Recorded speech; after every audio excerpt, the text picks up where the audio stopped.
मैं नीरज क्रिस्टोफर कच्छप एक बार फिर से आपका स्वागत करता हूं सक्सेसफुल फास्ट टिप पार्ट 2 में। और धन्यवाद देता हूं कि एक बार फिर आज मैं आपको जब इस वक्त 12 बजने वाले हैं आपके साथ फिर से इस संदेश को लेकर आया हूं कि वाकई में उपवास क्या है, व्हाट इज़ फास्ट। मैंने इसी पर पहले पार्ट में छोड़ दिया था। आज हम इस संदेश को कंप्लीट करना चाहते हैं और जब हम बात कर रहे हैं उपवास के विषय में तो ये बहुत जानना ज़रूरी है कि वाकई में उपवास है क्या, जिसके विषय में हम 2023 सालों से कोशिश कर रहे हैं। कलीसिया 2023 सालों से उपवास रख रही है। उपवास का अगर बहुत ध्यान से हम देखें तो बाइबल इस बात को बताती है कि यीशु मसीह जब उपवास के विषय में बता रहे थे तो वो क्या बता रहे थे। वो बता रहे थे मत्ती रचित सुसमाचार उसके 6 अध्याय और उसकी 16वीं आयत से अगर हम पढ़े, लिखा है कि जब तुम उपवास करो तो कपटियों के समान तुम्हारे मुंह पर उदासी न छाई रहे, क्योंकि वे अपना मुंह बनाए रहते हैं ताकि लोग उन उपवासी जाने। मैं तुमसे सच कहता हूँ कि वे प्रतिफल पा चुके। परंतु जब तुम उपवास करो तो अपने सिर पर तेल मल और मुंह धो, ताकि लोग नहीं परंतु तेरा पिता जो गुप्त में है तुझे उपवासी जाने। इस दशा में तेरा पिता जो गुप्त में देखता है तुझे प्रतिफल देगा। इट्स वेरी क्लियर, बिल्कुल साफ है कि प्रभु यीशु मसीह उपवास के विषय में अपने चेलों को क्या बता रहे थे। वहाँ पर जो इजरायली यहूदी थे उन्हें क्या बता रहे थे, वो याजक महायाजक जो वहाँ यरूशलेम मंदिर के अंदर थे उन्हें क्या बता रहे थे, और आने वाली कलीसियाओं को क्या बता रहे थे कि अगर उपवास रखना है तो उपवास ऐसा होना चाहिए। अब अगर हम वर्तमान की बात करें तो हम देखते हैं कि हम उपवास कैसा कर रहे हैं। हम उपवास कर रहे हैं बिल्कुल इसके विरुद्ध।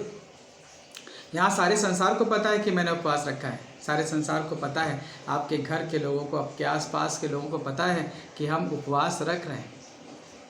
उपवास बिल्कुल व्यक्तिगत है, ये हमारी और हमारे परमेश्वर के साथ संबंध को दर्शाता है। उपवास मतलब ऊपर वाले के साथ समय व्यतीत करना, और ये तो केवल 40 दिनों में, हर साल 40 दिनों में नहीं हो सकता ना, या फिर साल के किसी और दिनों में नहीं हो सकता, ये तो कभी भी हो सकता है। और ऐसा उपवास तो हम कभी भी रख सकते हैं। इसके लिए किसी साल के इंतज़ार करने की ज़रूरत नहीं है कि एक साल आएगा तो फिर हम करेंगे, अगले साल आएगा तो फिर करेंगे।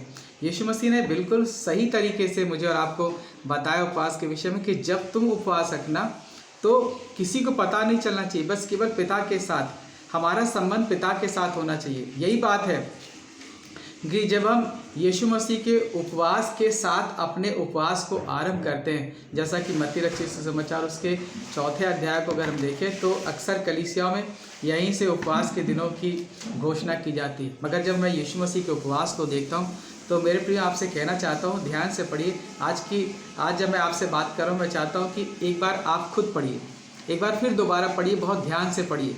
लिखा है तब आत्मा यीशु को जंगल में ले गया ताकि इबलीस से उसकी परीक्षा हो। वह 40 दिन 40 रात निराहार रहा। यीशु मसीह को जब मैं ऐसा करते हुए देख रहा हूँ, और यहाँ पर ऐसा कहीं नहीं लिखा गया बाइबल में कि यीशु मसीह उपवास कर रहे थे। ये परीक्षा का समय था यीशु मसीह, और यहाँ पर वो 40 रात 40 दिन भूखे रहे, कुछ भी नहीं खाया और कुछ भी नहीं किया। आज कलीसिया कैसा उपवास रख रही है, वो कुछ खा लेती है, कुछ नहीं खाती है। हम कहते हैं हम शराब नहीं पिएंगे, हम नॉनवेज नहीं खाएंगे, हम यहाँ नहीं करेंगे, वो नहीं करेंगे, कई जगह शादी ब्याह नहीं होते हैं। तो हम क्या कर रहे हैं, ये तो हम अपने बनाए हुए रिवाजों का पालन कर रहे हैं। इसकी आज्ञा यीशु मसीह ने हमें कहीं नहीं दी। मत्ती 6 को अगर देखें तो वहाँ पर हमें बताया गया है कि अगर हम उपवास रखते हैं तो कैसे रखना चाहिए। और जब हम यीशु मसीह के परीक्षा को देखते हैं, हम यीशु मसीह के परीक्षा को उपवास मानकर चल रहे हैं। आप खुद देखिए कि वहां पर क्या लिखा है, यहां पर उपवास का जिक्र कहीं आया ही नहीं। और ठीक इसी प्रकार से जब हम मूसा के जीवन को पढ़ते हैं, जब मूसा अपनी सेवकाई को आरंभ कर रहे हैं, और ये जगह में मिलती है निर्गमन की पुस्तक उसका 24 अध्याय उसकी 15 आयत से 18 आयत। बिल्कुल सेम सिचुएशन है। जब मैं मूसा के जीवन को देखता हूँ और हमारे यीशु के जीवन को देखता हूँ, यीशु ने भी यहीं से आरंभ किया था। यहाँ का अगर आप ध्यान से देखें तो देखेंगे तब मूसा पर्वत पर चढ़ गया, बादल ने पर्वत को छा लिया। तब यहोवा के तेज ने सीनै पर्वत पर निवास किया, और वह बादल पर 6 दिन तक ठहरा, और 7वें दिन उसे मूसा और मूसा को बादल के बीच में से पुकारा। इजरायलियों की दृष्टि में यहोवा का तेज पर्वत की चोटी पर प्रगट आग के समान दिखाई पड़ता था। तब मूसा बादल के बीच में प्रवेश करके पर्वत पर चढ़ गया और मूसा पर्वत पर 40 दिन और 40 रात रहा। इसका मतलब है कि यीशु की तरह मूसा ने भी उस सिनै पर्वत पर 40 दिन और 40 रात भूखे रहकर, निराहार रहकर परमेश्वर की उपस्थिति में अपने समय को व्यतीत किया। ठीक वैसे ही यहाँ पर लिखा तब आत्मा, और दोनों ही जगह पर अगर आप देखें तो परमेश्वर का आत्मा पहले था। यहाँ पहले परमेश्वर का आत्मा आया सिनै पर्वत पर, पहले उसने सारी चीज़ों को अपने कंट्रोल में लिया। ठीक यहाँ पर भी देखें कि इससे पहले कि यीशु की परीक्षा हो, परमेश्वर के आत्मा ने उसे अपने कंट्रोल में रखा। अब जब हम अपने जीवन के उपवास की बात करते तो देखिए कि हम पवित्र आत्मा की उपस्थिति में चल रहे हैं। कहाँ है presence of Holy Spirit in our life, in congregation? आज हमारे जीवन में पवित्र आत्मा की उपस्थिति कहाँ पर है?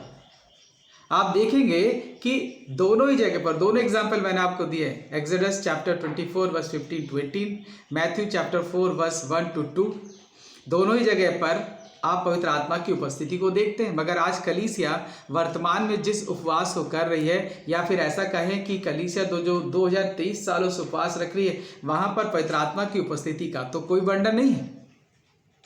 हमारे जीवन में पवित्र आत्मा की उपस्थिति कहीं दिखाई नहीं देती है। पवित्र आत्मा की उपस्थिति मतलब परमेश्वर की उपस्थिति में चलना।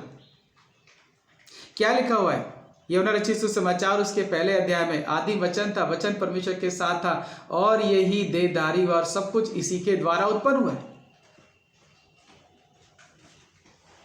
तो हम एक झूठा उपवास रख रहे हैं भोजन छोड़कर। कहाँ बताया परमेश्वर ने कि भोजन छोड़ देना है?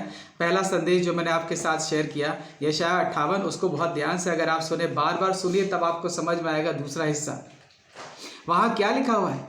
वहाँ पर भी बिल्कुल साफ तौर पर लिखा है कि क्या तुम इसी को उपवास करना कहते हो, अपने ऊपर राग फैलाना और टाट ओढ़ना और भूखे रहना? मैंने कब कहा ऐसा उपवास है? मैं तो चाहता हूं कि तुम मेरी उपस्थिति में और मेरी योजना में चलो। हम आज भी वो उपवास नहीं करवा पाए क्योंकि मैं आज्ञाकारी नहीं हूं, हमारे आसपास के लोग आज्ञाकारी नहीं हैं। तो हम जैसे होंगे वैसे ही तो सिखाएंगे। हमने रिवाज बना लिए कि भोजन नहीं करेंगे, या और हम कहते हैं कि ये पवित्र दिन है। परमेश्वर ने कब कहा कि 40 दिन पवित्र दिन है? We have any records? केवल सबत के दिन को छोड़कर हमें ऐसी कोई आज्ञा नहीं दी परमेश्वर ने कि कोई दिन पवित्र है, केवल 7वें दिन को छोड़कर। यशायाह नबी किताब उसका 58 अध्याय अगर हम देखें तो वहां पर हम देख सकते हैं केवल 7वें दिन को परमेश्वर ने पवित्र कहा है। हम कलीसिया के लोग क्या कहते हैं? कहते हैं कि ये पाक मुकद्दस दिन है, पवित्र दिन है। क्या 40 दिन परमेश्वर ने पवित्र बनाए? क्या ये भी मेरे और आपके रिवाज नहीं है? हर चीज़ हम अपनी मर्जी के अनुसार करते हैं और चाहते हैं कि परमेश्वर हमें आशीष दे। यशायाह 58 आइज़ाया चैप्टर 58 वर्स 13 में क्या लिखा है? यदि तू विश्राम दिन को अशुद्ध ना करे, अर्थात मेरे उस पवित्र दिन में अपनी इच्छा पूरी करने का यत्न करे और विश्राम दिन को आनंद का दिन और यहोवा का पवित्र किया हुआ दिन मानकर समझकर माने। You can see we have record. मुझे मेरे पास आपकी बात का कोई सबूत नहीं है जो पुरखों से हम सीखते आ रहे हैं कि 40 दिन पवित्र हैं। वाई आई बिलीव, मैं क्यों इस बात पर विश्वास करूं और क्यों मैं विश्वास दिलाना चाहता हूं अपनी परंपराओं के विषय में, अपने रिवाजों के विषय में, और मैं क्यों चाहता हूं कि आप ढोए उसे। परमेश्वर ने केवल विश्राम दिन को पवित्र माना है। हम सिखा रहे हैं कि 40 दिन पवित्र आ गए। क्या परमेश्वर ने ऐसा सिखाया मुझे और आपको? मेरे प्रियो, उपवास का संबंध परमेश्वर से है और परमेश्वर का संबंध आज्ञाकारिता से है। मनुष्य का संबंध परमेश्वर की आज्ञाकारिता और परमेश्वर के प्रबंध से। यही उपवास यशायाह 58 हमें बिल्कुल क्लियर बताता है। यीशु मसीह ने बता दिया हमें मत्ती 6 में कि उपवास का मतलब है परमेश्वर के साथ संबंध व्यतीत करना, अपने उस टूटे हुए संबंध को फिर से स्थापित करना जो अदन की वाटिका में टूट गया था। अब इसके लिए मुझे हर साल 40 दिन का इंतजार नहीं करना है। मुझे ये नहीं बोलना है कि ये 40 दिन पवित्र हैं। हमें केवल सबत के दिन को छोड़कर और किसी दिन को पवित्र कहने की आज्ञा नहीं मिली। So all of you, when you watching me, please correct your fast. अपने उपवास को सही कीजिए परमेश्वर की इच्छा के अनुसार और उसके बेटे की इच्छा के अनुसार आप अपने उपवास को व्यतीत करिए। यीशु मसीह का उपवास देखिए, जब वो 40 दिन, उपवास के विषय नहीं है, परीक्षा के विषय में, मगर वो वहाँ पर क्या कर रहे हैं, उस परीक्षा के समय वो परमेश्वर की आज्ञा का पालन कर रहे हैं। शैतान यही तो तोड़वाना चाहता है और हजारों वर्षों से हम यही तो तोड़ते चले आ रहे हैं। हम भोजन छोड़कर, ये सारी बातें छोड़कर, मगर हमारा दिल और मन कैसा है? हम अभी भी तो एक अनाज्ञाकारिता का जीवन व्यतीत कर रहे हैं। यीशु मसीह अपनी तीनों परीक्षाओं में परमेश्वर के वचन का इस्तेमाल करते हैं। मैं और आप अपने रीति रिवाजों का इस्तेमाल करते हैं। You can see our fast is fall fast, this is not fast. प्रियो, ये उपवास नहीं, उपवास यही है। जैसा यीशु मसीह ने कहा कि अगर तुम उपवास रखते हो तो पिता को पता चलना चाहिए, पिता के साथ संगति होनी चाहिए। और अगर पिता के साथ संगति है और यीशु के साथ संगति है तो आप बिल्कुल वैसे ही दिखाई देंगे। जब मूसा सिनै पर्वत पर उतरा, उसके चेहरे पर किरणें थी। इसलिए लिखा है कि क्या उपवास ये नहीं,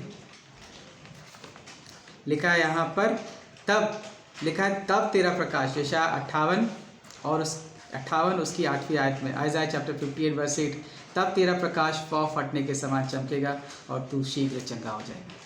परमेश्वर की उपस्थिति का आभास लोगों को हो जाएगा। आप परमेश्वर की उपस्थिति में हैं, ये पता चल जाएगा। मैं इस बात को कह सकता हूँ कि हम एक गलत उपवास कर रहे हैं और एक गलत उपवास रख रहे हैं, इसीलिए आशीष नहीं मिली मुझे और आपको। आज भी कलीसिया वहीं की वहीं है जहाँ से उसने शुरू किया है। एक अच्छा उपवास करिए और चीज़ों को बदलते हुए देखिए, और ये केवल हम प्रभु से ही सीख सकते हैं। और प्रभु ने हमें बता दिया है, मत्ती 6, पिता परमेश्वर ने बता दिया है, यशायाह नबी किताब उसका 58 अध्याय 1 आयत से अध्याय के अंत तक, परमेश्वर की और उसके बेटे की आज्ञा का पालन करिए। परमेश्वर कहता है, I will accept your fast, मैं तुम्हारे उपवास को ग्रहण करूँगा और मैं तब तुझे आशीष दूंगा। ये परमेश्वर के मुख से निकला है, यशायाह 58 और उसकी 15वीं आयत में आप देख सकते हैं। परमेश्वर आप सबको बहुत ऐसा आशीष दे। Good bye.